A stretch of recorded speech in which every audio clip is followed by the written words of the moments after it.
நம்ப எல்லாரும் ஒரு டைம்ல வந்து இது யோசிச்சிருப்போம். நம்மளால இன்னும் கொஞ்சம் பெட்டரா இருக்க முடியுமா? அப்படின்னு சொல்லிட்டு. ஃபார் எக்ஸாம்பிள் நம்ம வந்து ஃபிட்டா இருக்கணும் அப்படின்னு சொல்லிட்டு நெனச்சிருப்போம். அப்படி இல்லன்னா, நம்ம வந்து கான்ஃபிடென்ட்டா ஒரு விஷயத்த பேசணும். போய் ஸ்டேஜ்ல நல்லா பேசணும் அப்படின்னு சொல்லிட்டு நம்ம யோசிச்சிருப்போம். ஆனா, அத வந்து நம்மளால ஸ்டார்ட் பண்ண முடியல அப்படின்னு சொல்லிட்டு ஃபீல் பண்ணியிருப்போம்.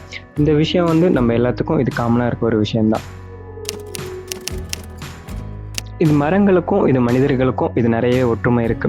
ஃபார் எக்ஸாம்பிள் இப்போ நீங்க விதைய ஒண்ணு பார்த்தீங்க அப்புட்ன்னா, அது வந்து ரொம்ப குட்டியா இருக்க மாரி இருக்கும். ரொம்ப சின்னதா இருக்கும். ரொம்ப வீக்கா இருக்க மாரியா இருக்கும். நம்ம கையிலேயே வந்து அத நசுக்கி போட்டுறலாம். அது மாரி தான் இருக்கும். ஆனா, அந்த விதைய நம்ம மண்ல விதைச்சு, டெய்லி நம்ம அதுக்கு கொஞ்சம் தண்ணி ஊத்திக்கிட்டு வந்தோம்னா, கொஞ்சம் சூரிய ஒளி எல்லாமே கிடைச்சதுன்னா, அந்த விதையும் கொஞ்சம் கொஞ்சமா வளர்ந்து, ஒரு பெரிய மரமா வந்து நிக்கும். நம்மளோட பெர்சனல் டெவலப்மெண்ட்டும் அதே மாரி தான். நமக்கு நம்மளோட திறமை அப்படிங்கிற ஒரு விதைக்கு நம்ம தினம் தினம் கொஞ்சம் கேர் பண்ணி, அதுக்கு கொஞ்சம் நம்ம புது புது ஸ்கில், புது புது விஷயங்கள கத்துக்கிட்டோம் அப்படின்னா, அதுவும் ஒரு நாள் வந்து பெருசா வளர்ந்து நிக்கும். இன்னைக்கு ஒரு சிம்பிள் டாஸ்க்.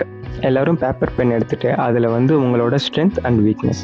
ஸ்ட்ரென்த் அப்படின்னா ஃபார் எக்ஸாம்பிள் இப்போ ஒரு சிலர் வந்து நல்லா பாடுவாங்க, இல்ல நல்லா படிப்பாங்க, இல்ல நல்லா பேசுவாங்க. அது அவங்களோட ஸ்ட்ரென்த். இது வீக்னஸ்ன்னு பார்த்தோம் அப்படின்னா பயம். சின்ன சின்ன விஷயத்துக்கும் பயப்படுவாங்க.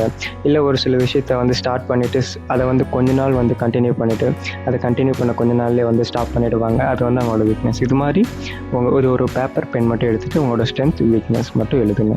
ஸோ ரிமெம்பர், இங்க கோல்னா இது ஓவர் நைட் சக்ஸஸ் இல்ல. சீட் மரமாகறதுக்கு கொஞ்சம் கொஞ்சமா டைம் எடுத்து தானே ஆகுது. அதே மாரி தான் நம்மளோட சக்ஸஸும் கொஞ்சம் கொஞ்சமா தான் நடக்கும். So everyday small small efforts போடுங்க. இந்த 10 டேஸ்க்கு அப்புறம் நீங்க ஒரு நியூ வெர்ஷனா ஆகணும்னா, இந்த சேனலை சப்ஸ்கிரைப் பண்ணுங்க. நாங்க சொல்ற ஒரு சின்ன சின்ன ஆக்டிவிட்டிய நீங்க ஃபாலோ பண்ணுங்க.